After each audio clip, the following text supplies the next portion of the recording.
Hey crew, it's Bit, and I'm back answering the most important question on Reddit. Am I the bunghole? Well, let's dive in and see what the question is now. Am I the bunghole for not wanting to engage with my niece about her birthday? I hold all my comments until the end. My niece's birthday is in mid-December. My son was in the hospital for almost the entire month of December. During that time, I rarely went anywhere except to work and occasionally home to get clean clothes. My dad and sister also frequently came over to help with things, bring food, sit with him while I took a shower, things like that. I did not attend my niece's birthday, wasn't even thinking about it at all. I also forgot to text her happy birthday. My dad also missed her birthday because he was helping with stuff at the hospital, so no one from her mom's side of the family was there except for her mom. Now that my son is back home, my sister and her husband brought my niece to visit. At one point, after my son fell asleep, my niece said to me, "Just so you know, it really hurt my feelings that you didn't wish me a happy birthday, not even a text." I was a little miffed that she would hold on to something like that when my son and I just went through something horrible. But birthdays are a big deal when you're 15, so I just said it.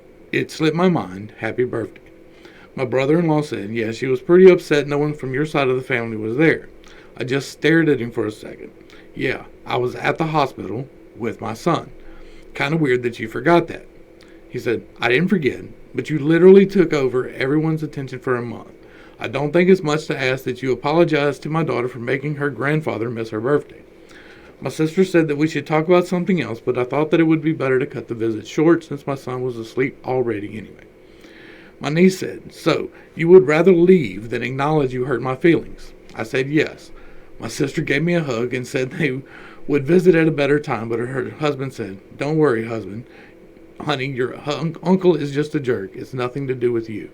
Then they left. Now, could I have apologized for missing her birthday and technically being the reason my dad didn't? Sure. Should I have? She's 15. One would think she's old enough to understand extenuating circumstances. Is that an unrealistic expectation? Okay, so, first off, straight off the top, your niece is more mature than you are. You're probably going to get upset by that, but it's true. She waited until after your son was better. She didn't text you that next day or throw a fit or any of that. Her birthday's in the middle of the month. She waited until after your son was better in the next home, so at least 2 weeks, right? Half a month. And then she waited until he was asleep so he didn't overhear when she told you that you hurt her feelings. That you didn't text her and that you hurt her feelings. And what you did was say, "No, you don't get to feel that way."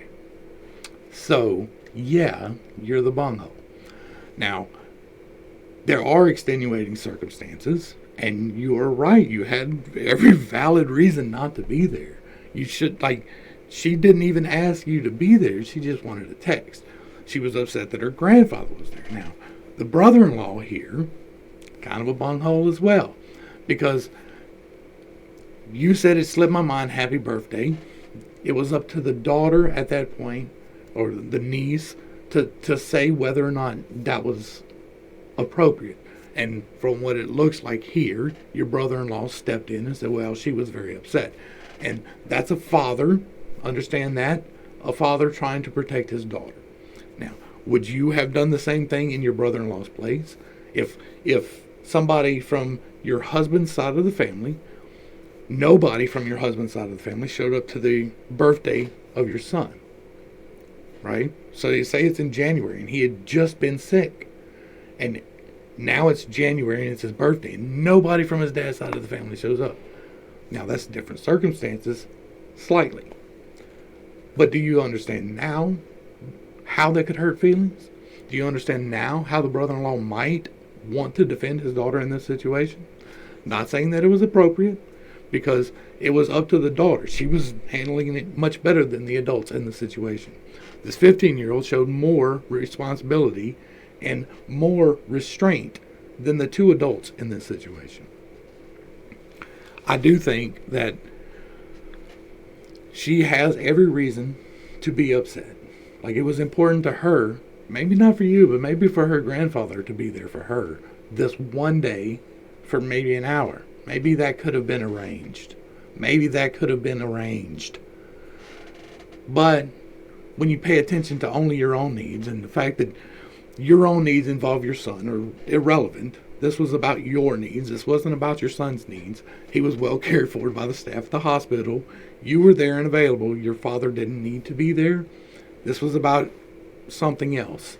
And so there's some resentment bubbling up here. You can see it between you and the brother-in-law, or you and your sister. There's something going on there, and I think it's with the brother-in-law. It also I don't understand how the uncle part got brought in. My sister gave me a hug and said they would visit at a better time, but her husband said, "Don't worry, husband. Your uncle was just okay." So you're the guy. I missed that. Regardless, okay, so you absolutely should understand the paternal instinct that the stepfather had, or the brother-in-law has here. Like, you absolutely should understand that. So yeah, you're just being a little bit narcissistic, and yeah, you're probably the bunghole in this situation. Not necessarily for taking care of your son. Like, that's not it at all. Not even for not going to the party. But once, like, not even for not texting happy birthday. But once she told you that it hurt her feelings that you weren't there, then you should have said, "I'm sorry. Happy birthday." Not, "It slipped my mind, happy birthday," because you were holding resentment that she even thought about that. That's pissy. That's little bitch energy. Shit, I cussed twice. That's bunghole. That's what that is. So, you never, regardless of the situation, get to tell somebody, no, you don't feel that way. Right?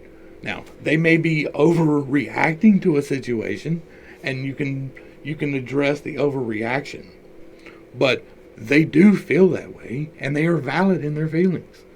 Right? Even if they have a misunderstanding of the situation, they're valid in their feelings. Maybe the misunderstanding can be cleared up, and maybe there can be some understanding there, but they're still felt that way.